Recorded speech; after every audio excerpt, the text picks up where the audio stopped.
네, 학자금과 관련해서 많은 분들이 고민하시는 것 중에 집과 학자금의 관계에 대해서 많은 분들이 고민을 많이 하십니다. 이런 말들도 많죠. 집이 있으면 못 받는다. 애가 대학 갈 거면 집 사면 안 된다. 있던 집도 팔아야 된다. 별의별 말이 다 많습니다. 그래서 과연 이것이 어떤지 볼게요. 자, 학자금은 기본적으로 학자금 지원이 나오는 것은 기본적으로 부모님과 학생과 학교의 3자 공동투자라는 점을 말씀드렸습니다. 그러한 3자 공동투자적인 입장에서 때, 자, 집이 있으면은 나는 절대 안 도와줘야 돼 라고 생각하는 바보 같은 학교는 아무도 없습니다. 그렇기 때문에 집이 있으면 안 된다라는 건 틀린 얘기입니다. 집이 있으면 영향이 있느냐? 있을 수도 있고 없을 수도 있습니다. 그렇기 때문에 단순히 집이 있으면 무조건 안 된다 라는 것만 가지고 모든 것을 결정하지는 말아야 될 거라 생각합니다. 간단하게 한 가지 예를 말씀드릴게요. 집이 하나는 괜찮다라고 말씀하시는 분들도 있습니다. 그 집이 하나다 두 개다 해서 이게 집이 하나 있는데 예를 들면 2천만 불짜리 페이오프 집이 있으면은 그것이 영향을 미칠까요? 미치는 학교도 있고 안 미치는 학교도 있습니다. 그리고 집이 하나가 있는데 이게 내가 다른 데서 렌트를 받는 것이다.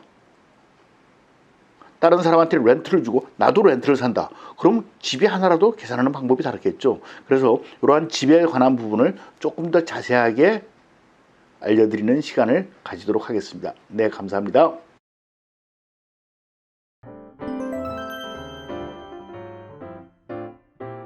네, 학자금과 집에 대해서 좀 더 자세하게 알아보도록 하겠습니다. 내가 사는 집은 괜찮다는데 라는 표현이 있습니다. 자, 내가 사는 집에 대해서는 학교마다 조금씩 다릅니다. 첫째, 내가 사는 집을 전혀 신경 쓰지 않는 학교들도 있습니다. 예를 들어서 대부분의 주립대 중에서도 아닌 데들도 있습니다. 그래서 예를 들어서 UC 기준으로 말씀드리자면 UC에서는 내가 사는 집이 월 1,000불짜리 렌트인지 200만 불짜리 페이오프인지 신경을 쓰지 않습니다. 그렇기 때문에 그런 경우에는 계산이 좀 달라지겠죠. 하지만 많은 사립학교들에서 그리고 일부 주립대에서는 예를 들어서 유니버시티 오브 미시간 같은 경우는 주립대임에도 불구하고 내가 사는 집을 카운트를 하고 있습니다. 그렇기 때문에 이렇게 내가 사는 집 한 채는 괜찮은가? 여러분들이 팹사 프로파일을 다 아시니까 이렇게 말씀드릴게요. 팹사에서는 내가 사는 집에 대해서 물어보는 질문 사항이 전혀 없습니다. 하지만 프로파일에서는 내가 사는 집에 대해서 물어보는 질문 사항들이 있습니다. 그 물어보는 순서를 보시면은 여러분들이 과연 집 한 채가 꼭 어떻게 카운트 되는지를 좀 이해하실 수 있을 겁니다. 물어보는 방법이 언제 구입했느냐? purchase year. 얼마 주고 사느냐? purchase price. 다음에 지금 현재 마켓 밸류는 얼마냐? 지금 현재 가격, 마켓 프라이스. 그리고 그 다음에 물어보는 게 지금 현재 first mortgage는 얼마냐? second mortgage는 얼마냐라는 걸 물어봅니다. 그래서 그러한 것들을 통해서 이 사람이 내가 학비를 얼마나 낼 수 있는가를 계산을 하는 겁니다. 야, 내가 내 집이 사는데 내 집 때문에 돈을 더 내라는 게 말이 되느냐? 라고 말씀하시는데 학교에서 프로파일에서 그러한 것을 물어보는 이유는 첫째, 내가 사는 나의 라이프 스타일을 위해서 예를 들어서 100만 불 집에 80만 불짜리 80만 불을 다운페이를 하고 20만 불을 페이를 하고 있다고 생각을 해보죠. 20만 불에 대해서 모기지를 얻었다. 그러면 학교에서 기본적으로 보는 방법은 집을 카운트하는 이유는 내가 나의 라이프 스타일을 위해서 80만 불을 깔고 앉아있을 수 있는 능력이 있다면 학비를 얼마를 더 낼 수 있겠구나 를 계산하는 것이 그 이유입니다. 그래서 물어보는 방법이 아까 말씀드렸던 purchase year, purchase price, market value 그리고 first mortgage, second mortgage를 물어보는 겁니다. 그래서 그러한 것들을 근거로 해서 이 정도 되는 라이프 스타일을 가진 사람들은 학생을 위해서 이 정도를 낼 수 있겠구나를 계산하기 위한 것이 학교에서 물어보는 이유입니다. 자, 그러면은 저한테 이렇게 말씀하시는 분들이 있습니다. 저는 파이낸셜 에이드 절대 못 받을 것 같아요. 왜요? 저희 집이 100만 불짜리예요. 네, 알겠습니다. 그래서 아까 그 순서대로 물어봅니다. 모기지가 80만 불입니다. 그럼 그분의 집에서의 재산이 얼마죠? 20만 불입니다. 어떤 분은 예를 들어서 우리 집은 50만 불짜리예요. 이건 뭐 조그만 거니까 괜찮겠죠 라고 말씀하십니다. 그런데 페이오프입니다. 그럼 그분의 재산은 50만 불입니다. 그래서 그러한 에셋 밸류를 계산하는 것입니다. 그리고 그 레지덴셜 홈의 에셋 밸류를 어떻게 계산하느냐는 학교마다 다를 수 있다까지 1차 정리를 해드리도록 하겠습니다. 그래서 내가 사는 집은 괜찮다. 학교마다 차이가 날 수 있다라고 1차 이해하시고, 그리고 학교가 FAFSA만 쓰는 학교들은 내가 사는 집은 관여하지 않는다. 프로파일을 쓰는 학교들은 모두 내 집에 대한 것을 물어보는데 그것이 아까 말씀드린 그러한 질문의 순서대로 해서 그것을 가지고 판단을 한다라고 1차적으로 이해하시면 좋을 것 같습니다. 네, 감사합니다. 집 한 채는 괜찮다는데요 라는 말이 많이 있습니다. 네, 집 한 채 굉장히 간단하게 그냥 많은 분들이 얘기하기 편합니다. 집 한 채는 괜찮다는데요. 자, 이 집 한 채를 보는 방법을 좀 보죠. 내가 살고 있는 집 한 채와 어떤 분들은 이런 경우가 있습니다. 내가 다른 집을 하나 사서 그 집을 렌트를 줬습니다.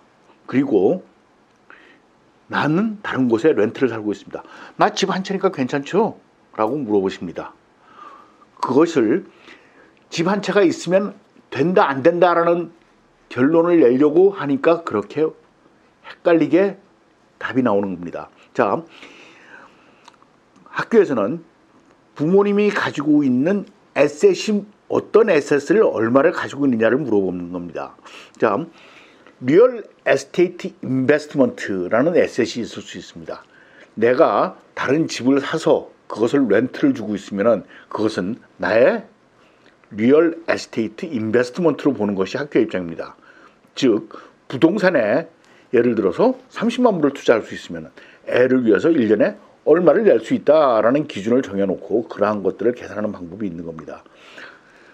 그리고 내가 살고 있는 집에 대해서도 나의 라이프 스타일을 위해서 내가 30만 불을 깔고 앉아 있으면 얼마를 낼 수 있겠다라는 것을 계산하는 겁니다.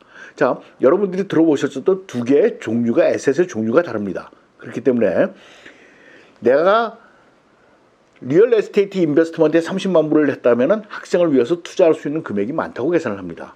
하지만 내가 살고 있는 집에 다운페이를 그만큼 했고 그리고 다운페이를 예를 들어서 15만 불을 했고 내가 오래 살다 보니까 모기지를 많이 나가봐서 내가 홈에퀄이 30만 불이 있다라는 것과 내가 부동산에 투자를 30만 불을 했다는 것은 학교에서 다르게 보게 되어 있습니다. 구체적인 몇 퍼센트라는 말씀들을 많이 하시는데 그 퍼센테이지도 조금씩 다릅니다. 그렇기 때문에 지금 여기서 모든 곳에서 이렇게 된다. 어떤 분을 정확하게 아니 5.6%라는데 맞죠?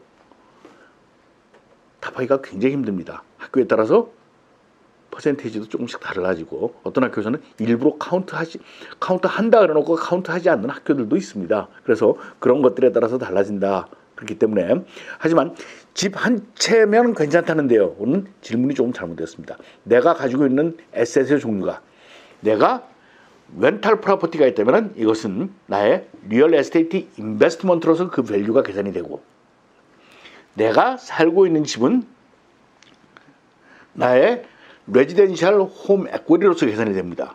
그래서 내가 어떤 집을 리얼 에스테이트 인베스트먼트로 렌트를 주는데 나는 다른 곳에 렌트를 살고 있다라고 했을 때는 그것이 리얼 에스테이트 인베스트먼트로 계산이 되는 겁니다. 그래서 집 한 채라는 굉장히 심플한 단어로 모든 것을 표현하려고 하는 접근은 잘못됐다. 그래서 나의 에셋의 밸류를 리얼 에스테이트 인베스트먼트 밸류 그리고 나의 레지덴셜 홈 에쿼리 두 가지로 나눠서 리얼 에스테이트 인베스트먼트 밸류는 어떻게 계산을 하는지 그리고 나의 홈 에쿼티, 나의 레지덴셜 홈 에쿼리는 어떻게 계산하는지가 학교마다 다르다는 것을 전제로 해서 어프로치를 하시면 좋을 것 같습니다. 집 한 채면은 괜찮다, 아니다. 집이 어떤 집이냐에 따라서 다르다라는 거죠. 그래서 이런 점 이해하시고 어프로치를 하시는 것이 좋을 거로 생각합니다. 네, 감사합니다.